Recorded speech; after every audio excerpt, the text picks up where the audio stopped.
Phone कर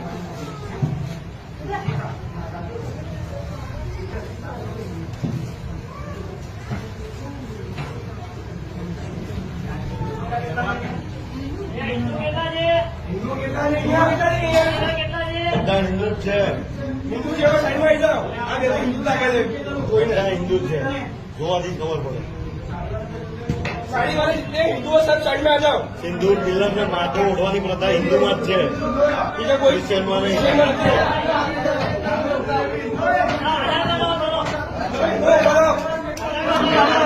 നമ്മളൊന്ന് തിരിച്ചറിയണം. ഇവിടെ ഒരു സവർണ രാഷ്ട്രീയത്തിന്റെ അപകടങ്ങളെ പറ്റി അതിന്റെ കൃത്യമായ തിരിച്ചറിവുകൾ നമുക്കുണ്ടാകേണ്ടുന്നതുണ്ട്. സംഘപരിവാരത്തിനൊരു ലക്ഷ്യമുണ്ട്. ഇന്ത്യ രാജ്യത്തെ അവർക്കൊരു ഹിന്ദു രാഷ്ട്രമാക്കി മാറ്റണം. ആ ഹിന്ദു രാഷ്ട്ര സങ്കല്പത്തിൽ സംഘപരിവാരത്തിന്റെ ഒന്നാമത്തെ ശത്രുക്കൾ ഇവിടുത്തെ മുസ്ലിമീങ്ങളാണ്. ഒന്നാമത്തെ ശത്രുക്കൾ മുസ്ലിമീങ്ങളാണ്. അതുകൊണ്ടാണ് ഇപ്പൊ മുസ്ലിമീങ്ങൾക്കെതിരെ തിരിഞ്ഞിരിക്കുന്നത്. എന്നാൽ മുസ്ലിമുകൾ കൊണ്ട് അവരുടെ ശത്രുത തീരുന്നില്ല. സംഘപരിവാരം പ്രഖ്യാപിച്ചിരിക്കുന്ന രണ്ടാമത്തെ ശത്രുക്കൾ ഇവിടുത്തെ ക്രിസ്ത്യാനികളാണ്. ഇപ്പൊ പല ക്രൈസ്തവ സഹോദരങ്ങളും കാര്യങ്ങളെ തിരിച്ചറിയാതെ ലവ് ജിഹാദിന്റെ വാക്കുകളുമൊക്കെ പറഞ്ഞ് പല സഭകളും സംഘപരിവാരത്തിന്റെ കൂടെ ചേരുന്നുണ്ട്. പല കാവ്യച്ചന്മാരും അവരുടെ കൂടെ കൂടുന്നുണ്ട്. പക്ഷേ ഒന്ന് തിരിച്ചറിയണം, രാജ്യത്തെ മുസ്ലിമുകളെ കൈകാര്യം ചെയ്തു കഴിഞ്ഞാൽ സംഘപരിവാരത്തിന് അടുത്തത് കൈകാര്യം ചെയ്തേണ്ടത് ക്രിസ്ത്യാനികളെയാണ്. അത് പലപ്പോഴും അവർ പ്രകടിപ്പിച്ചിട്ടുണ്ടല്ലോ. ഇപ്പോഴും ഒഡീഷയിലും രാജസ്ഥാനിലും ഒക്കെ നടക്കുന്നത് എന്താ? ആന്ധ്രാപ്രദേശിൽ നമ്മൾ കണ്ടില്ലേ, പരസ്യമായി പൊതുസമ്മേളനം സംഘടിപ്പിച്ച ക്രൈസ്തവ പാസ്റ്റർമാരെ സംഘപരിവാരത്തിന്റെ ഗുണ്ടകൾ പിടിച്ചു നിർത്തി ചാണകവെള്ളം കലക്കി തലയിലൂടെ ഒഴിച്ചു കൊടുത്ത രംഗങ്ങൾ നമ്മൾ കാണുന്നുണ്ട്.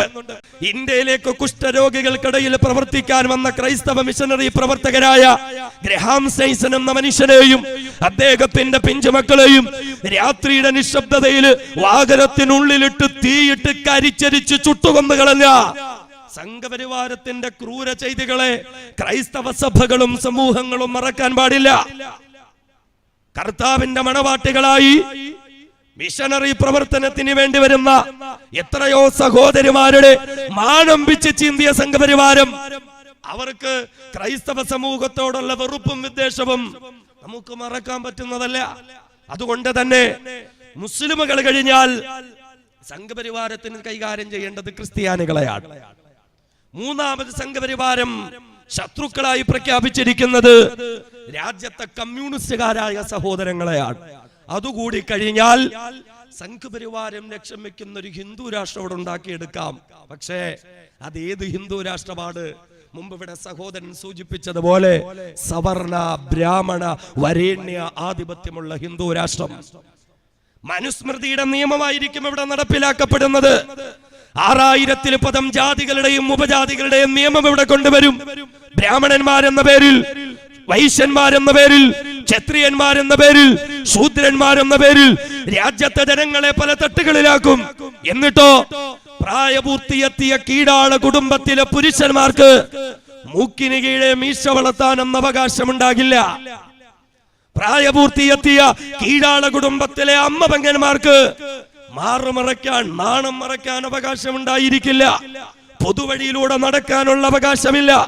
പൊതുക്കുളത്തിൽ കുളിക്കാനുള്ള അവകാശമില്ല. ഇവിടുത്തെ എല്ലാ ക്ഷേത്രത്തിലും കയറിയിട്ട് ആരാധന നടത്താനുള്ള അവകാശം അവർക്കുണ്ടാകില്ല. ഇവിടുത്തെ ദലിതന്മാരെയും ഇവിടുത്തെ കീഴാളന്മാരുടെയും ഇവിടുത്തെ പുലയന്മാരെയും ഇവിടുത്തെ പലയന്മാരെയും ഇവിടുത്തെ കീഴാളന്മാരെയും ഒക്കെ ചവിട്ടത്തേക്കുന്ന മനുസ്മൃതിയുടെ നിയമം കൊണ്ടുവരുന്ന ഒരു ഹിന്ദു രാഷ്ട്രമാണ് സംഘപരിവാരം ലക്ഷ്യം വെക്കുന്നത്. പാടത്തും പറമ്പത്തും കല്ലിനോടും മണ്ണിനോടും പടവെട്ടി പൊന്നു വിളയിക്കുന്ന കീഴാളന്മാർക്ക് അർഹമായ കൂലി കൊടുക്കില്ല തമ്പ്രാക്കന്മാർ. ആരെങ്കിലും തമ്പ്രാക്കന്മാരോട് കൂലി ചോദിച്ചാൽ കൂലി ചോദിക്കുന്ന ചെളിപ്പാടത്തിൽ ചവിട്ടി താഴ്ത്തി ശ്വാസം മുട്ടിച്ചു കൊന്നുകളയും. കീഴാളന്മാർക്ക് ഭക്ഷണം കൊടുക്കുന്നത് പറമ്പിൽ എവിടെയെങ്കിലും കുഴി കുത്തി അതിൽ ഇലയിട്ട് നാൽക്കാലികൾക്ക് കൊടുക്കുന്നത് പോലെയായിരിക്കും. വെള്ളം കൊടുക്കുന്നത് മുളവെട്ടിയ പാത്രങ്ങളിലും ചിരട്ടകളിലുമായിരിക്കും. മൃഗങ്ങളുടെ പരിഗണന പോലും ആ പാവങ്ങൾക്ക് നൽകപ്പെടുകയില്ല. അങ്ങനെ പൊതുവഴിയിലൂടെ മേലാളന്റെ പല്ലക്കുജമെന്ന് വരുന്ന മല്ലന്മാർ ഹോയ് ഹോയ് എന്ന ശബ്ദമുയർത്തുമ്പോൾ ആ ശബ്ദം കേട്ട് 30 അടി വാരത്തിൽ അധികം മാറി നിന്നിട്ട് യശ്രമാ തമ്പ്ര എന്ന് കൈകൂപ്പിയിട്ട് തല താഴ്ത്തിയിട്ട് വിളിക്കാൻ വിധിക്കപ്പെടുന്ന രാജ്യത്തെ കീഴാളന്മാരുടെയും ആദിവാസികളുടെയും ദലിതുകളുടെയും ഒരു ഇന്ത്യ. ആ ഇന്ത്യയാണ് സംഘപരിവാരത്തിനുണ്ടാക്കിയെടുക്കേണ്ടത്. ആ ഇന്ത്യ ഉണ്ടാക്കിയെടുക്കണമെങ്കിൽ സംഘപരിവാരത്തിന് ആദ്യം മുസ്ലിമുകളെ ഇവിടെ നിന്ന് ഒഴിവാക്കണം. കാരണം സംഘപരിവാരത്തിന്റെ വരേണ്യ സവർണ ബ്രാഹ്മണ മാടമ്പിസത്തെ തകർത്തു കളഞ്ഞത് ഇവിടുത്തെ മുസ്ലിമുകളായിരുന്നു. ഇവിടുത്തെ കീഴാളന്മാരോടൊപ്പം മുസ്ലിമുകൾ സഹകരിച്ചു, അവരോട് സഹവസിച്ചു, അവരോടൊപ്പം ഇരുന്ന് ഭക്ഷണം കഴിച്ചു, അവർക്ക് നല്ല ഭക്ഷണം കൊടുത്തു, അവർക്ക് നല്ല ജോലി കൊടുത്തു, അവരോടൊപ്പം നിന്ന് ജോലി ചെയ്തു. മഹാനായ ടിപ്പു സുൽത്താൻ റഹിമഹുള്ള കേരളത്തിന്റെ മണ്ണിലൂടെ കടന്നുപോയപ്പോൾ മാറുമറയ്ക്കാത്ത അവർണ കുടുംബത്തിലെ അമ്മ പെങ്ങന്മാർക്ക് സവർണന്മാരെ വെല്ലുവിളിച്ചുകൊണ്ട് മാറുമറയ്ക്കാൻ ടിപ്പു സുൽത്താൻ ചേല വിതരണം ചെയ്തു. ഇന്നും തൃശൂർ ചേലക്കര എന്നു പേരുള്ള നാട് സ്ഥിതി ചെയ്യുന്നതിന്റെ പിന്നിലുള്ള ചരിത്രവും അത് തന്നെയാണ് എങ്കിൽ നാം തിരിച്ചറിയണം, മുസ്ലിമുകളെ ഇല്ലായ്മ ചെയ്താലേ സംഘപരിവാരം ലക്ഷ്യം വെക്കുന്നതായ ഒരു ഹിന്ദു രാഷ്ട്രം ഇവിടത്തെ അവർണരെ അടിച്ചമർത്തി അവർക്ക് ഉണ്ടാക്കിയെടുക്കാൻ പറ്റുകയുള്ളൂ. അതുകൊണ്ട് തന്നെ മുസ്ലിമുകളെ രാജ്യത്ത് ഇല്ലായ്മ ചെയ്യണം. നമുക്കറിയല്ലോ, ഇപ്പൊ തന്നെ സംഘപരിവാരം മനുസ്മൃതിയുടെ നിയമങ്ങൾ പലപ്പോഴും പലയിടങ്ങളിലും അവർ നടപ്പിലാക്കിയിട്ടില്ലേ. ഉത്തരേന്ത്യൻ സംസ്ഥാനങ്ങളിൽ ഇല്ലാത്ത കുറ്റങ്ങൾ പറഞ്ഞിട്ട് പാവപ്പെട്ട കീഴാള കുടുംബത്തിലെ അമ്മപെങ്ങന്മാരെ പരിപൂർണ നഗ്നരാക്കിയിട്ട് പരസ്യ വിചാരണയ്ക്ക് വിധേയരാക്കുന്നുണ്ട് സംഘപരിവാരം. ദലിതുകൾ പഠിക്കുവാനോ ഉയരുവാനോ പാടില്ല. അവർ മേലാളന്മാരുടെ മലഞ്ചുമക്കാനും ചെരുപ്പ് കുത്താനും വിധിക്കപ്പെട്ടവരെന്നതിന്റെ നിയമം കൊണ്ടുവന്നിട്ട് രോഗിത്വമില എന്ന ഗവേഷണ വിദ്യാർത്ഥിയായ ചെറുപ്പക്കാരനെ പോലും പടിയടച്ച് പിണ്ടം വെച്ച് ചാണകവെള്ളം തെളിച്ചിട്ട് ശുദ്ധികലശം നടത്തുമ്പോൾ എന്റെ ജനനമാണ് എന്റെ ശാപമെന്ന് പറഞ്ഞൊരു ജാൻ കയറിൽ ആ ചെറുപ്പക്കാരൻ ജീവൻ എടുക്കേണ്ടി വന്നത് ഞാനും നിങ്ങളും കണ്ടിട്ടുള്ളതല്ലേ. ഇപ്പോഴും ഗുജറാത്തിലും മുനയിലും പല സ്ഥലങ്ങളും ഉൾപ്പെടെ തെരുവോരങ്ങളിൽ ചത്തുപോയി ദിവസങ്ങൾ പഴക്കമുള്ള ചീഞ്ഞു നാറുന്ന പുഴുവരിക്കുന്ന പശുവിന്റെ തോലുരിച്ചെടുത്ത് കടകമ്പോളങ്ങളിൽ കച്ചവടം ചെയ്തിട്ട് കുടുംബത്തിന്റെ പട്ടിണി മാറ്റാമെന്ന് കരുതുന്ന പാവപ്പെട്ട ദലിതുകളായ സഹോദരന്മാരെ പട്ടാപ്പകല് പൊരിവെയിലത്ത് പോസ്റ്റിൽ കെട്ടിയിട്ട് പേപ്പട്ടികളെ പോലെ തല്ലിച്ചതയ്ക്കുന്ന സംഘപരിവാരത്തിന്റെ ഹിന്ദു രാഷ്ട്രത്തില് ഇവിടുത്തെ കീഴാളന്മാർക്ക് സ്വസ്ഥമായി ജീവിക്കാൻ പറ്റുമെന്ന് നമ്മൾ കരുതണ്ട. 10ഉം 11ഉം വയസ്സുള്ള കുഞ്ഞുങ്ങളെ പോലും മേലാളന്റെ പറമ്പിലൂടെ കടന്നു എന്നതിന്റെ പേരിൽ തല്ലിക്കൊന്നില്ലേ സംഘപരിവാരം. 1.5 വയസ്സുള്ള ദലിത് കുടുംബത്തിൽപ്പെട്ട കുഞ്ഞുപോലും പൊതുവഴിയിൽ മൂത്രമൊഴിച്ചു എന്നതിന്റെ പേരിൽ ആ കുഞ്ഞിനെ കൈകാര്യം ചെയ്ത സംഘപരിവാരം സൃഷ്ടിച്ചെടുക്കുന്ന ഹിന്ദു രാഷ്ട്രത്തിൽ ഇന്ത്യ രാജ്യത്തെ കീഴാളന്മാർക്ക് സ്വസ്ഥതയോടുകൂടി ജീവിക്കാൻ പറ്റുമെന്ന് നമ്മൾ കരുതണ്ട. അതുകൊണ്ട് സംഘപരിവാരം ലക്ഷ്യം വെക്കുന്നത് സവർണ ബ്രാഹ്മണ മാടമ്പി തമ്പുരാക്കന്മാർ അരങ്ങുവാഴുന്ന ഒരു ഹിന്ദു രാഷ്ട്രമാണ് എങ്കിൽ ആ ഹിന്ദു രാഷ്ട്രം പടുത്തെത്താൻ ഒന്നാമതായി ഇവിടുത്തെ മുസ്ലിമുകളെ ഉന്മൂലനം ചെയ്യണം. അതിനുവേണ്ടി പല കള്ളിക്കളികളും അവർ കളിക്കും. നമ്മുടെ കൂട്ടത്തിൽ നിന്ന് തന്നെ പല കപട വിശ്വാസികളെയും അവർ വിലക്കെടുക്കും. അതുകൊണ്ട് ഇന്ത്യയിൽ നിന്ന് ആരും പുറത്തു പോകാൻ തീരുമാനിച്ചിട്ടില്ല. ഇൻഷാ അല്ലാഹ് ഒരു മുസ്ലിം ഇവിടുന്ന് പോവൂല, ഇൻഷാ അല്ലാഹ് ഒരു ക്രിസ്ത്യാനി ഇവിടുന്ന് പോവൂല, ഇൻഷാ അല്ലാഹ് ഒരു കമ്മ്യൂണിസ്റ്റുകാരൻ ഇവിടുന്ന് പോവൂല, ഇൻഷാ അല്ലാഹ് ഒരു കീഴാളന്മാർ ഇവിടുന്ന് പോവൂല. നമ്മളൊക്കെ ഇവിടെ തന്നെ അടങ്ങി ഒതുങ്ങി ഇൻഷാ അല്ലാഹ് ജീവിക്കും. നമ്മളോടൊപ്പം മര്യാദക്ക് ഇവിടെ ജീവിക്കാൻ പറ്റില്ല എങ്കിൽ ഇന്ത്യ വിട്ടു പോവുക എന്നതിലപ്പുറം ഒരു തീരുമാനം നമുക്കില്ല. അങ്ങനെ RSS ഇന്ത്യ വിട്ടു പോകുമ്പോ വെറും കൈയോടുകൂടി പോകണ്ട. അബ്ദുള്ള കുട്ടിയും കൂടെ കൊണ്ടുപോയേക്കുക, മുഖ്താർ അബ്ബാസ് നഖ്വിയും കൂടെ കൊണ്ടുപോയേക്കുക, ആരിഫ് മുഹമ്മദ് ഖാനെയും കൂടെ കൊണ്ടുപോയേക്കുക. നിങ്ങളുടെ വേസ്റ്റുകൾ ചുമക്കാൻ ഇന്ത്യക്കാർക്ക് താല്പര്യമില്ല. അതുകൊണ്ട് RSS ഇന്ത്യ വിട്ടു പോവുക. ഇന്ത്യ രാജ്യത്തിന്റെ സ്വാതന്ത്ര്യ സമരത്തെ ഒറ്റുകൊടുത്ത RSS ഇന്ത്യ വിട്ടു പോവുക. വെള്ളക്കാരോടൊപ്പം ചേർന്ന RSSന്റെ വിട്ടുപോവുക. രാജ്യത്തിന്റെ ബഹുമാനനായ രാഷ്ട്രപിതാവിന്റെ മാറിടത്ത് വെടിവെച്ചു കൊന്ന RSSന്റെ വിട്ടുപോവുക. കലാപങ്ങൾ നടത്തി പിഞ്ചോമന മക്കളെയും സ്ത്രീജനങ്ങളെയും പോലും മാനമ്പിച്ച് ചീന്തി അതിക്രൂരമായി ചിട്ടരിച്ചു കൊന്ന് അവരുടെ ഗർഭിണികളുടെ അടിവയറിൽ തൃശൂലം കുത്തിക്കയറ്റി വയറ് കീറി ഗർഭസ്ഥ ശിശുവിനെ കുത്തിയെടുത്ത് തീയിലിട്ട് കരിച്ച RSSന്റെ വിട്ടുപോവുക. ഇന്ത്യ രാജ്യത്തിന്റെ ഭരണഘടനയെ അംഗീകരിക്കാത്ത, ജനാധിപത്യം അംഗീകരിക്കാത്ത അംഗീകരിക്കാത്ത, മതേതരം അംഗീകരിക്കാത്ത RSSന്റെ വിട്ടുപോവുക. അങ്ങനെ RSS സിദ്ധാന്തത്തിന്റെ ശവപ്പെട്ടിയിൽ അവസാന ആണിയടിക്കുന്നത് വരെയും ഈ ജനകീയ പ്രക്ഷോഭങ്ങൾ ഇൻഷാ അല്ലാഹ് രാജ്യത്തിന്റെ തെരുവോരങ്ങളിൽ തുടർന്നുകൊണ്ട് തന്നെയിരിക്കും. എന്റെ പ്രിയപ്പെട്ട സഹോദരങ്ങളോട്, ചെറുപ്പക്കാരോട്, പണ്ഡിതന്മാരോട്, വിദ്യാർത്ഥികളോട് വിളിച്ചു പറയട്ടെ, ഇത് നമ്മുടെ ഒടുക്കത്തെ സമരമല്ല, ഇത് നമ്മുടെ തുടക്കം മാത്രമാണ്. ഇനി ഇതിലും വലിയ പ്രക്ഷോഭങ്ങൾ, ഇനി ഇതിലും വലിയ പോരാട്ടങ്ങൾ, ഇതിലും വലിയതായ സമരമുറകൾ എത്ര തന്നെ പോലീസിനെയും പട്ടാളത്തെയും നിരത്തി നിർത്തിയാൽ, ലാത്തികളും തോക്കുകളും ബാരിക്കേഡുകളും ഒക്കെ രാജ്യത്തിന്റെ തെരുവുകളിലൂടെ പാറിപ്പറക്കുന്ന പോരാട്ടങ്ങൾക്ക് രാജ്യം സാക്ഷ്യം വഹിക്കാൻ പോവുകയാണ് എന്നുള്ള തിരിച്ചറിവോടുകൂടി രക്തസാക്ഷിത്വത്തെ മോഹിച്ചുകൊണ്ട് നമുക്ക് ഓരോരുത്തർക്കും മുന്നോട്ട് പോകാം. ഇവിടെയാണ് RSSകാര് മതം പറഞ്ഞിട്ട് ഭിന്നിപ്പിക്കാൻ നോക്കുന്നത്. അപ്പൊ എന്താ പല സ്ഥലങ്ങളും നമ്മൾ കാണുന്നുണ്ടല്ലോ, പ്രക്ഷോഭങ്ങളൊക്കെ അസർ മഗ്രിബ് ഇശാഇനിടയിലാണ് നടക്കുന്നത്. നിസ്കരിക്കാൻ സ്ഥലമില്ലാതെ വരുമ്പോ പലയിടങ്ങളിലും, അമ്പലങ്ങളുടെ മുറ്റങ്ങളിലും, ചർച്ചുകളുടെ മുറ്റങ്ങളിലും മുസ്ലിമുകൾക്ക് വേണ്ടി നിസ്കാരപ്പായ വിരിക്കാൻ ഇന്ത്യയിലായ അമുസ്ലിമുകൾ തയ്യാറായിട്ടുണ്ട് എങ്കിൽ RSSകാരൊരു കാര്യം തിരിച്ചറിഞ്ഞോ, മതത്തിന്റെ പേരിൽ ഈ സമരത്തെ നിങ്ങൾക്ക് പല തട്ടുകളിലാക്കാമെന്ന് നിങ്ങൾ വ്യാമോഹിക്കുന്നെങ്കിൽ നിങ്ങളൊന്ന് തിരിച്ചറിയണം, സ്വാതന്ത്ര്യ സമരം നടക്കുന്ന സമയത്ത് നിങ്ങളെക്കാൾ ഉഗ്രവിഷമുണ്ടായിരുന്ന നിങ്ങളുടെ മുൻഗാമികളുണ്ടല്ലോ. ഇന്ത്യ രാജ്യത്തെ ഹിന്ദുവിനെയും മുസ്ലിമിനെയും തമ്മിലകറ്റാൻ അങ്ങനെയുള്ള മുൻഗാമികളായ നിന്റെയൊക്കെ തന്തമാര് വിചാരിച്ചിട്ട് നടന്നിട്ടില്ല. പിന്നെയാണോ ഇപ്പൊ ഇവിടെ RSSകാർ വിചാരിച്ചാൽ നടക്കാൻ പോകുന്നത്? ഇതൊന്നും ഇവിടെ നടക്കാൻ പോകുന്നില്ല. ഇവിടുത്തെ ഹിന്ദുവും, ഇവിടുത്തെ മുസ്ലിമും, ഇവിടുത്തെ ക്രിസ്ത്യാനിയും, മതമുള്ളവനും മതമില്ലാത്തവനും എല്ലാം ഒന്നിച്ചാണ്. അതുകൊണ്ട് രാജ്യത്തൊരു രണ്ടാം സ്വാതന്ത്ര്യ സമരം നടക്കുന്നു. ഒന്നാം സ്വാതന്ത്ര്യ സമരം ഇന്ത്യക്കാരും വെള്ളക്കാരും തമ്മിലായിരുന്നു എങ്കിൽ രണ്ടാം സ്വാതന്ത്ര്യ സമരം ഇന്ത്യക്കാരും കൊള്ളക്കാരും തമ്മിലാണ് നടന്നുകൊണ്ടിരിക്കുന്നത്. ഒരു ഭാഗത്ത് ഇന്ത്യക്കാരെല്ലാം, ഒരു ഭാഗത്ത് മറുഭാഗത്തിന്റെ കൊള്ളയടിക്കുന്ന കൊള്ളക്കാരായ RSSകാർ. ഇപ്പോ കേരളത്തിൽ ഇങ്ങനെ വലിയ വീരവാദം മുഴക്കി വലിയ മുദ്രാവാക്യമൊക്കെ വിളിച്ചുകൊണ്ട് RSSകാര് നടക്കും.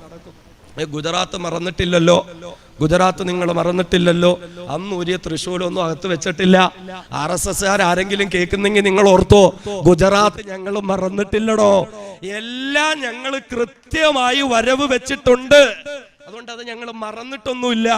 പിന്നെ ഈ ഗുജറാത്ത് ഓർമ്മിപ്പിക്കുന്ന എന്താ, അവിടെ നമ്മുടെ സഹോദരി സഹോദരന്മാരെ വെട്ടിയും കുത്തിയും വയറുകീറിയും തീയിട്ട് കരിച്ചു മരിച്ചുമൊക്കെ കൊന്നുകളഞ്ഞ പോലെ വേണമെങ്കിൽ കേരളത്തിന്റെ മണ്ണിൽ ഞങ്ങളത് വീണ്ടും ആവർത്തിച്ചേക്കാം എന്നൊരു ധ്വനിയൊക്കെ ഉയർത്തി RSS ഇങ്ങനെ മുദ്രാവാക്യം വിളിക്കുകയാണ് എങ്കിൽ RSSകാരൊരു തിരിച്ചറിയുക, ഇന്ത്യ രാജ്യത്തെ ജനങ്ങൾ തിരിച്ചു പറയാനുള്ളത്, നിങ്ങൾ ഇനിയും ഗുജറാത്ത് ആവർത്തിക്കാനാണ് ഭാവമെങ്കിൽ, ഇങ്ങോട്ട് ഗുജറാത്താണ് എങ്കിൽ ഇൻഷാ അല്ലാഹ് RSSകാരെ തിരിച്ചങ്ങോട്ടും ഗുജറാത്ത് തന്നെ ആയിരിക്കും.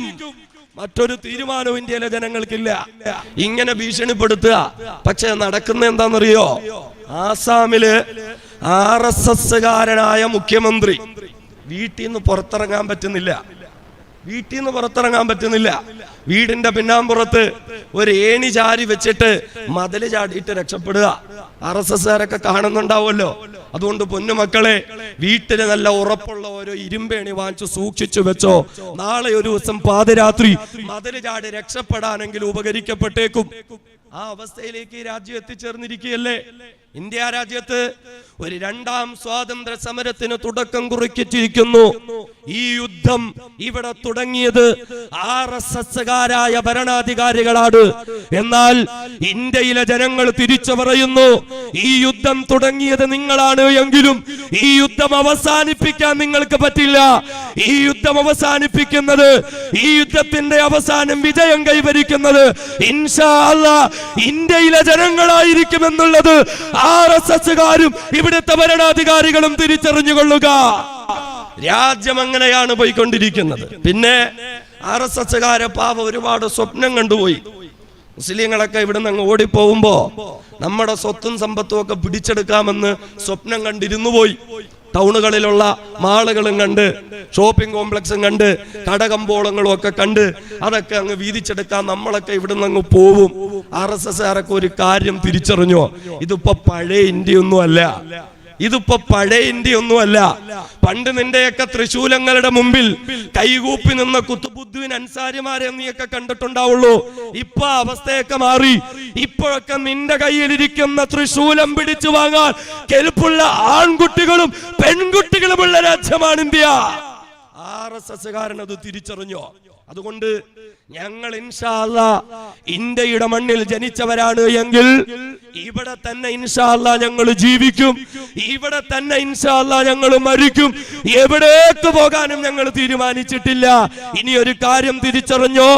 ഏതെങ്കിലും ഒരു സന്ദർഭത്തില് ഇന്ത്യയിലെ മുസ്ലിമുകൾക്ക് ഇന്ത്യ വിട്ട് എവിടേക്കെങ്കിലും പോകേണ്ടുന്ന ഒരവസ്ഥ വന്നാൽ വെറും കൈയോടുകൂടി ഞങ്ങൾ പോകാൻ തീരുമാനിച്ചിട്ടില്ല. RSSകാരെ അങ്ങനെ പോകേണ്ടി വന്നാൽ അതിനു മുമ്പ് നിന്നെയൊക്കെ പറഞ്ഞു വിടേണ്ടടുത്തേക്ക് പറഞ്ഞു വിട്ടിട്ടല്ലാതെ ഒരു മുസ്ലിം ഇവിടുന്ന് പോവില്ല. അങ്ങനെ ഒരു തീരുമാനവും നമ്മൾ എടുത്തിട്ടില്ല. അതുകൊണ്ട് തന്നെ എന്റെ പ്രിയപ്പെട്ട സഹോദരങ്ങളെ, ഈ പോരാട്ടം സംഘപരിവാർ സിദ്ധാന്തത്തിനെതിരെയായിരിക്കട്ടെ, ഈ പോരാട്ടം RSS സിദ്ധാന്തത്തിനെതിരെയാകട്ടെ. ബാബരി മസ്ജിദിന്റെ പ്രശ്നം ഒരു വലിയ പ്രശ്നമാണ്. 421 വർഷം ആരാധന നടത്തിയ ഒരു സ്ഥലം സംഘപരിവാരത്തിന്റെ അന്ധവിശ്വാസത്തിന്റെ പേരിൽ അവർക്ക് വിട്ടുകൊടുക്കണമെന്ന് പറഞ്ഞാൽ ഹിന്ദുക്കളുടെ വിശ്വാസമല്ല, സംഘപരിവാരത്തിന്റെ അന്ധവിശ്വാസമാണത്. അങ്ങനെ വിട്ടുകൊടുക്കേണ്ടി വന്നാൽ ഇത് കോടതിയുടെ കീഴ്വഴക്കമാവും. 3003 പള്ളികളുടെ ലിസ്റ്റുണ്ട് സംഘപരിവാരത്തിന്റെ കയ്യിൽ. മറ്റേതെങ്കിലും പള്ളി വന്ന് തകർത്തിട്ട് പിന്നെയും കേസിന് പോകുമ്പോ 421 വർഷം ആരാധന നടത്തിയ പള്ളി കൊടുത്ത കേസ് ഇവിടെ ഉണ്ട്, അത് വിട്ടുകൊടുക്കാമെങ്കിൽ പിന്നെ നിങ്ങൾക്ക് എന്താ കൊടുത്തൂടെ എന്ന് കോടതി ചോദിക്കും. എന്തോ മറുപടി പറയും? ഏതെങ്കിലും ചർച്ച് തകർത്തിട്ട് ഞങ്ങളുടേതാണെന്ന് സംഘപരിവാരം പറഞ്ഞിട്ട് ക്രിസ്ത്യാനികൾ കേസിന് പോകുമ്പോ 421 വർഷം ആരാധന നടത്തിയ സ്ഥലം ഇവന്മാരുടെ അന്ധവിശ്വാസത്തിന് വിട്ടുകൊടുത്ത കീഴ്വഴക്കം ഇവിടെ ഉണ്ട്, അതുകൊണ്ട് നിങ്ങളും വിട്ടുകൊടുക്കണമെന്ന് പറയുമ്പോ വിട്ടുകൊടുക്കാൻ പറ്റുമോ? ഏതെങ്കിലും ദലിതൻ വഴിയിലൂടെ നടന്നു പോകുമ്പോ RSSന്റെ തെമ്മാടികൾ വന്ന് കയ്യും കാലും തല്ലിയൊടിച്ചിട്ട് ഞങ്ങളുടെ വിശ്വാസപ്രകാരം ദലിതുകൾ റോഡിലൂടെ നടക്കാൻ പാടില്ല എന്ന് പറയുമ്പോ അവന്മാരുടെ അന്ധവിശ്വാസത്തിന് വിട്ടുകൊടുക്കാൻ പറ്റുമോ? എന്താ ഇവരുടെ പാരമ്പര്യം? വെള്ളക്കാരുടെ മുമ്പിൽ രാജ്യത്തിന്റെ അഭിമാനം വിട്ടിട്ട് മാപ്പെഴുതി കൊടുത്ത് രക്ഷപ്പെട്ട പാരമ്പര്യമല്ലേ RSSന്റെ നേതാക്കന്മാരുടെ പാരമ്പര്യം? എനിക്ക് മുന്നിവിടെ പലരും സംസാരിച്ചിട്ടുണ്ട്. ബഹുമാനനായ യൂസുഫ് ഉസ്താദ് അവറുകൾ സ്വാതന്ത്ര്യ സമര പോരാളികളുടെ ചരിത്രം ഇവിടെ അവതരിപ്പിച്ചിട്ടുണ്ട്. നാം എന്നറിയണം, വെള്ളക്കാരനോട് രാജ്യത്തെ തീരെഴുതി കൊടുത്ത് മാപ്പ് പറഞ്ഞ പാരമ്പര്യമാണ് RSSന്റേതെങ്കിൽ ഇന്ത്യയിലെ മുസ്ലിമുകളുടെ പാരമ്പര്യം സ്വന്തം ചോര കൊണ്ട് സ്വാതന്ത്ര്യ സമരത്തിൽ ജീവാർപ്പണം നടത്താൻ തയ്യാറാണെന്ന് സ്വന്തം ചോര മുക്കിയിട്ട് കരാറെഴുതി കൊടുത്ത വക്കം അബ്ദുൽ ഖാദറിന്റെ പാരമ്പര്യമാ. അതുകൊണ്ട് RSSകാരൻ മുസ്ലിമുകളോട് പാരമ്പര്യം ചോദിച്ചിട്ട് വരണ്ട. RSSന്റെ പാരമ്പര്യം സ്വാതന്ത്ര്യ സമരത്തിന് പോയ ചെറുപ്പക്കാരെ തടഞ്ഞു നിർത്തി നിങ്ങളുടെ വീര്യം നിങ്ങൾ വെള്ളക്കാർക്കെതിരെയല്ല പ്രകടിപ്പിക്കേണ്ടത്, സംഘശക്തിക്ക് വേണ്ടി പ്രകടിപ്പിക്കണമെന്ന് പറഞ്ഞ് ആ ചെറുപ്പക്കാരെ പിന്തിരിപ്പിച്ചതാണ് എങ്കിൽ ഇന്ത്യയിലെ മുസൽമാന്റെ പാരമ്പര്യം ഇവിടെ പറഞ്ഞതുപോലെ ഖുർആനും ഹദീസും ഇസ്ലാമിക കർമ്മശാസ്ത്രവും മുന്നിൽ വെച്ച് സ്വാതന്ത്ര്യ സമരത്തിൽ പങ്കെടുക്കൽ ഓരോ മുസൽമാന്റെയും നിർബന്ധമായ വ്യക്തിപരമായ ബാധ്യതയാണ് എന്ന മതവിധി പുറപ്പെടുവിച്ച ഷാ അബ്ദുൽ അസീസ് ദഹ്ലവിയുടെയും ഷാ വലിയുല്ലാഹി ദഹ്ലവിയുടെയും ഖാസിം നാനൂത്തവിയുടെയും റഷീദ് അഹമ്മദ് ഗംഗോഹിയുടെയും പാരമ്പര്യമുള്ളവരാണ് ഇന്ത്യയിലെ മുസ്ലിമുകൾ. ഇന്നും ദാറുൽ ഉലൂം ദൈവബന്ദിന്റെ മുറ്റത്തേക്ക് ചെന്നാൽ തൊട്ടടുത്തുള്ള ചത്താ മസ്ജിദിന്റെ അകത്തളങ്ങളിലേക്കുള്ള ചുവരുകളുടെ അടുക്കലേക്ക് നമ്മുടെ മൂക്കം നടുപ്പിച്ചു പിടിച്ചാൽ ഡൽഹിയുടെ ഗ്രാൻഡ് ട്രങ്ക് റോഡിന്റെ ഇരുവശങ്ങളിലുമുള്ള മണ്ണെടുത്ത് നമ്മുടെ മൂക്കിലേക്ക് ഒന്ന് അടുപ്പിച്ചു പിടിച്ചാൽ വെള്ളക്കാർക്കെതിരെ പോരാട്ടം നടത്തിയതിന്റെ പേരിൽ തുരുതുടാ വെടിയുതിർക്കപ്പെട്ട് ശരീരം അതിക്രൂരമായി വെട്ടിമുറിക്കപ്പെട്ട് മരങ്ങളിൽ തൂക്കിലേറ്റപ്പെട്ട് രാജ്യത്തിനു വേണ്ടി രക്തസാക്ഷിത്വം വഹിച്ച ഇന്ത്യയിലെ മുസ്ലിമുകളുടെ പോരാട്ട വീര്യമുള്ള പണ്ഡിതന്മാരുടെ രക്തത്തിന്റെ മണം ആ ചുവരുകൾക്കും ആ മുറ്റങ്ങൾക്കും ആ മണ്ണുകൾക്കും ഉണ്ടാകും. ഇതല്ലേ ഇന്ത്യയിലെ മുസൽമാന്റെ പാരമ്പര്യം? എന്നാൽ RSSകാരുടെ പാരമ്പര്യം എന്താണ്? RSSന്റെ പാരമ്പര്യം അറിയാൻ ഇന്ത്യയിൽ നമ്മൾ അന്വേഷിച്ചിട്ട് കാര്യമില്ല. കാരണം ഇന്ത്യയിലെ മുസ്ലിമുകൾക്ക് പറയാൻ, പാരമ്പര്യം പറയാൻ കുത്തബ് മിനാറുണ്ട്, താജ്മഹാളുണ്ട്, അതുപോലെ തന്നെ ചെങ്കോട്ടയുണ്ട്. നമുക്ക് പറയാൻ നമ്മുടെ ഡൽഹി ജുമാ മസ്ജിദ് ഉണ്ട്. RSSകാരനോട് ഇന്ത്യയിൽ നിങ്ങൾ എന്തുണ്ടാക്കി എന്ന് ചോദിച്ചാൽ നരേന്ദ്രമോദി രാജ്യത്തിന്റെ കുറച്ച് ഭാഗങ്ങളിൽ കുറെ കക്കൂസ് പണിഞ്ഞു എന്നല്ലാതെ മറ്റൊന്നും പറയാൻ RSSകാർക്കില്ല. അതുകൊണ്ട് RSSന്റെ പാരമ്പര്യം അറിയണമെങ്കിൽ ബ്രിട്ടനിലേക്കോ പോർച്ചുഗലിലേക്കോ നമ്മൾ പോകണം. അവിടെ പോയാൽ പണ്ട് ഇന്ത്യയിൽ ഭരണം നടത്തിയ സായിപ്പന്മാരുടെ കോട്ടും സൂട്ടും ബൂട്ടും ഒക്കെ അവിടെ മ്യൂസിയങ്ങളിൽ സൂക്ഷിച്ചിട്ടുണ്ടാവും. അതിൽ നിന്ന് ഒരു ഷൂസ് നമ്മൾ വാങ്ങിയിട്ട് നല്ല പോളിഷ് ചെയ്തു വെച്ചിരിക്കുന്ന ഷൂസ് ചെറിയ ഒരു ഇരുമ്പ് കഷണം കൊണ്ട് നമ്മൾ ആ പോളിഷ് ഇങ്ങനെ ചുരണ്ടി ഇളക്കിയാൽ ആ പോളിഷും പെയിന്റും ഒക്കെ ഇങ്ങനെ മാറി കഴിയുമ്പോ കുറച്ച് കഴിഞ്ഞാൽ ആ ഷൂസിൽ നിന്നൊരു വല്ലാത്ത ദുർഗന്ധം പുറത്തേക്ക് വരും. എന്ത് ദുർഗന്ധമാണെന്നറിയുവോ? ഈ ഷൂസ് ധരിച്ച സായിപ്പന്മാര് ഇന്ത്യയിൽ വന്ന ഭരണം നടത്തിയപ്പോ RSSന്റെ നേതാക്കന്മാര് ആ ഷൂസ് നക്കിക്കൊടുത്തപ്പോ അന്ന് അവരുടെ വായിൽ നിന്ന് വന്ന ദുർഗന്ധം ഇന്നും ആ ഷൂസിൽ നിലനിൽക്കുന്നുണ്ട് എങ്കിൽ ഇതാണ് അരനിക്കറിട്ട RSS തെമ്മാടികളുടെ തന്തകളുടെ പാരമ്പര്യം എന്ന് പറയുന്നത്. ഇവനാണ് ഇന്ത്യയിലെ മുസൽമാനോട് പാരമ്പര്യം ചോദിച്ചു വരുന്നത്. ഇന്ന് നോമ്പ് പിടിച്ചിട്ട് നാളെ തന്നെ പരിഹാരം കാണുമെന്നൊന്നും നമുക്ക് ധൃതിയൊന്നുമില്ല. ഫറോവയ്ക്കെതിരെ മൂസാ നബി ദുആ ചെയ്ത് 40 വർഷം കഴിഞ്ഞിട്ട് ആ പടച്ചവൻ തീരുമാനമെടുത്ത്. അബൂലഹബ് നശിക്കട്ടെ എന്ന ആയത്തിറങ്ങി 15 വർഷം കഴിഞ്ഞിട്ടാണ് അള്ളാഹു തീരുമാനമെടുത്തത്. എന്ന് മാത്രമല്ല, അബ്ദുള്ള കുട്ടിമാരൊന്ന് തിരിച്ചറിഞ്ഞുകൊള്ളുക, ഞങ്ങൾ നോമ്പ് പിടിക്കുന്നതും ഞങ്ങൾ ദുആ ചെയ്യുന്നതുമൊക്കെ CAA എന്ന നിയമം പിൻവലിക്കാനാണ് എന്ന് അബ്ദുള്ള കുട്ടിയോട് ആരാ പറഞ്ഞത്? ആ തെറ്റിദ്ധാരണ മാറ്റിവെക്കുക. ഇൻഷാ അല്ലാഹ് RSSന്റെ ശവപ്പെട്ടിയിൽ അവസാന അടിയടിക്കുന്നത് വരെയും ഞങ്ങളുടെ ദുആക്കളും ഞങ്ങളുടെ നോമ്പുകളും ഞങ്ങൾ തുടർന്നു കൊണ്ടേയിരിക്കും. അബ്ദുള്ള കുട്ടിമാർ ധൃതി പിടിച്ചിട്ട് കാര്യമൊന്നുമില്ല. എന്ന് മാത്രമല്ല, അബ്ദുള്ള കുട്ടിക്ക് ഇപ്പോഴും അയാളുടെ റോൾ എന്താന്ന് തിരിച്ചറിഞ്ഞിട്ടില്ല. ഹിന്ദു പുരാണങ്ങളിലൊക്കെ നേരിട്ട് ആണുങ്ങളോട് യുദ്ധം ചെയ്യാൻ പറ്റാതെ വരുമ്പോ ഇടയ്ക്ക് ശിഖണ്ഡികളെ നിർത്തുന്ന ഒരു ഏർപ്പാടുണ്ട്. ശിഖണ്ഡി എന്ന് പറഞ്ഞാൽ ആണുമല്ല പെണ്ണുമല്ല, ആണും പെണ്ണും കെട്ടവർ. അങ്ങനെ ഒരു പരിപാടിയുണ്ട് കേരളത്തിൽ. ഇപ്പൊ RSSകാർക്ക് നേരിട്ട് മുസ്ലിങ്ങളോട് ഏറ്റുമുട്ടാൻ പറ്റാത്തത് കൊണ്ട് അവർക്ക് ഇടയ്ക്ക് നിർത്താൻ ഒരു ശിഖണ്ഡിയെ വേണം. ആ കാര്യത്തില് RSSകാർക്ക് ഒരു തെറ്റും പറ്റിയിട്ടില്ല. ഇപ്പൊ നിങ്ങൾക്ക് കേരളത്തിൽ നിന്ന് കിട്ടാവുന്ന നല്ല ഒന്നാം തരം ആണും പെണ്ണും കെട്ട സാധനം അത് അബ്ദുള്ള കുട്ടി തന്നെയാണ്. അത് അബ്ദുള്ള കുട്ടി മാത്രമാണ്. ഇങ്ങനെ പല ആളുകളെയും വിളിച്ചിട്ട് കളിക്കും. പിന്നെന്താ, ഇടയ്ക്ക് പ്രധാനമന്ത്രിയുടെ ഒരു പ്രസ്താവന, വസ്ത്രം കണ്ടാൽ പ്രക്ഷോഭകരെ തിരിച്ചറിയാം. താടി ഉണ്ടാവും, തൊപ്പി ഉണ്ടാവും, നിസ്കാരത്തഴമ്പുണ്ടാവും, പർദ്ദയുണ്ടാവും, മഫ്തയുണ്ടാവും. പക്ഷെ എന്തു പറ്റി? പ്രധാനമന്ത്രി പ്രസ്താവന ഇറക്കി നിമിഷങ്ങൾക്കുള്ളിൽ പ്രക്ഷോഭകരിൽ നിന്നൊരു മനുഷ്യൻ ഇങ്ങനെ വസ്ത്രം അഴിച്ചിട്ട് തന്റെ പൂണൂല് കാണിച്ചു കൊടുക്കുന്നു എങ്കിൽ മുസ്ലിമുകളോടൊപ്പം ആത്മാഭിമാനത്തോടൊപ്പം നിൽക്കുന്നതായ ഹിന്ദു സഹോദരന്മാരുള്ള ഈ നാട്ടിൽ എത്ര അബ്ദുള്ള കുട്ടിമാരെ RSS വിലക്കെടുത്താലും നമുക്കെന്താ? നമുക്കതൊരു പ്രശ്നമാണോ? വസ്ത്രം അഴിച്ചു വെച്ച്, കുരിശുമാല ഊരി വെച്ച്, നെറ്റിയിൽ ചാർത്തിയിരുന്ന ചന്ദനം മായിച്ചു കളഞ്ഞ്, പർദ്ദയും മഫ്തയും ഇട്ട് മുസ്ലിം സഹോദരിമാരോടൊപ്പം പോരാടുന്ന ആത്മാഭിമാന ബോധമുള്ള ഹൈന്ദവ സഹോദരിമാരില്ലേ ഇന്ത്യ രാജ്യത്ത്? RSSകാർക്കോ BJPക്കാർക്കോ ഇവനൊക്കെ പറയാൻ എന്ത് രേഖയാണുള്ളത്? ഇവനൊക്കെ പറയാൻ എന്ത് പാരമ്പര്യമാണുള്ളത്? ഇവന്റെയൊക്കെ തന്തമാര് വെള്ളക്കാരുടെ ചെരുപ്പ് നക്കിക്കൊണ്ടിരിക്കുമ്പോ, വെള്ളക്കാർക്ക് അടിമപ്പണി ചെയ്തുകൊണ്ടിരിക്കുമ്പോ, വെള്ളക്കാരുടെ അടിവസ്ത്രം കഴുകിക്കൊണ്ടിരിക്കുമ്പോ, തീതുപ്പുന്ന തോക്കിൻകുടലുകൾ മാറോട് ചേർത്ത് പിടിച്ചിട്ട് ധൈര്യമുണ്ടെങ്കിൽ വെക്കടാ വെടി എന്ന് പ്രഖ്യാപിച്ച പാരമ്പര്യമുള്ളവരാണ് ഇന്ത്യ രാജ്യത്തെ മുസ്ലിമുകൾ. രാജ്യം മുഴുവനും RSSും BJPയും ഓടി നടന്നിട്ട് പരിപാടികൾ നടത്തുന്നു. ഇത് മുസ്ലിമുകളെ ബാധിക്കുന്നതല്ല എന്ന്. മുസ്ലിമുകളെ ബാധിക്കുന്നതല്ല. ആസാമിലെ ലക്ഷക്കണക്കിന് വരുന്ന മുസ്ലിമുകൾക്ക് ഇതിലൂടെ മോചനം കിട്ടുമോ എന്ന് ചോദിച്ചാൽ നേതാക്കന്മാർക്ക് മറുപടിയില്ല. പക്ഷേ ഇവർ പറയുന്ന നുണകൾ ഇന്ന് രാജ്യത്തെ ജനങ്ങൾ കേൾക്കാൻ തയ്യാറല്ല. പ്രധാനമന്ത്രിക്ക് പല നാട്ടിലും പോകാൻ പറ്റുന്നില്ല. ആഭ്യന്തരമന്ത്രിക്ക് പല നാട്ടിലും നോക്കാൻ പറ്റുന്നില്ല.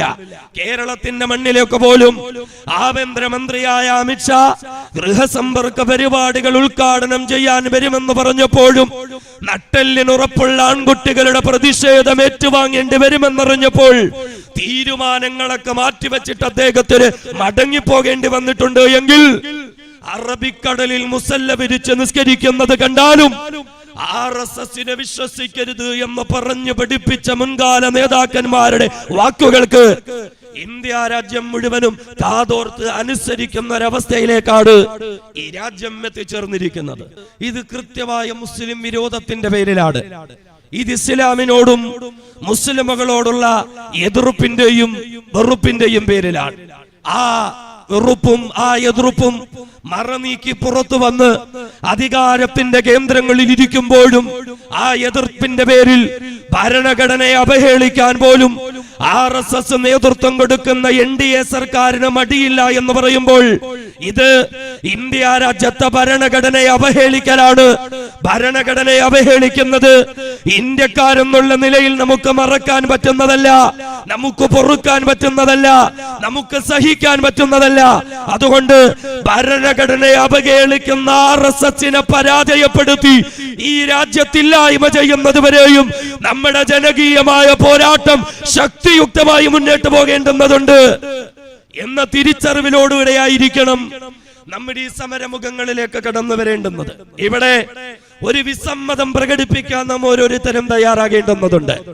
ജനാധിപത്യത്തിന്റെ ശ്രീകോവിലായ ഇന്ത്യ രാജ്യത്തിന്റെ പാർലമെന്റിന്റെ അകത്തളങ്ങളെ വർഗീയാധിപത്യത്തിന്റെ കേന്ദ്രങ്ങളാക്കി മാറ്റി ചില കരിനിയമങ്ങൾ രാജ്യത്തെ ജനങ്ങളെ മേൽ അടിച്ചേൽപ്പിക്കുകയും അത് മാത്രമല്ല അനുസരിക്കാത്തവനൊക്കെ അനുഭവിക്കേണ്ടി വരുമെന്നുള്ള ഭീഷണി കൂടി ഭരണകൂടം മുഴക്കിക്കൊണ്ടിരിക്കുമ്പോൾ ആത്മാഭിമാന ബോധമുള്ള പൗരത്വ ബോധമുള്ള ഇന്ത്യക്കാരെന്നുള്ള നിലയിൽ നമുക്ക് ഭരണകൂടത്തോട് തിരിച്ചു പറയാനുള്ളത്, നിങ്ങൾ ഞങ്ങളുടെ മേൽ അടിച്ചേൽപ്പിച്ച കരിനിയമങ്ങളെ മാത്രമല്ല അതോടൊപ്പം നിങ്ങൾ ഉയർത്തിവിട്ടിരിക്കുന്നതായ ഭീഷണികളെയും പരമപുച്ഛത്തോടു കൂടി കണ്ട് അറബിക്കടലിന്റെ ആഴങ്ങളിലേക്ക് ഞങ്ങൾ വലിച്ചെറിയുന്നു.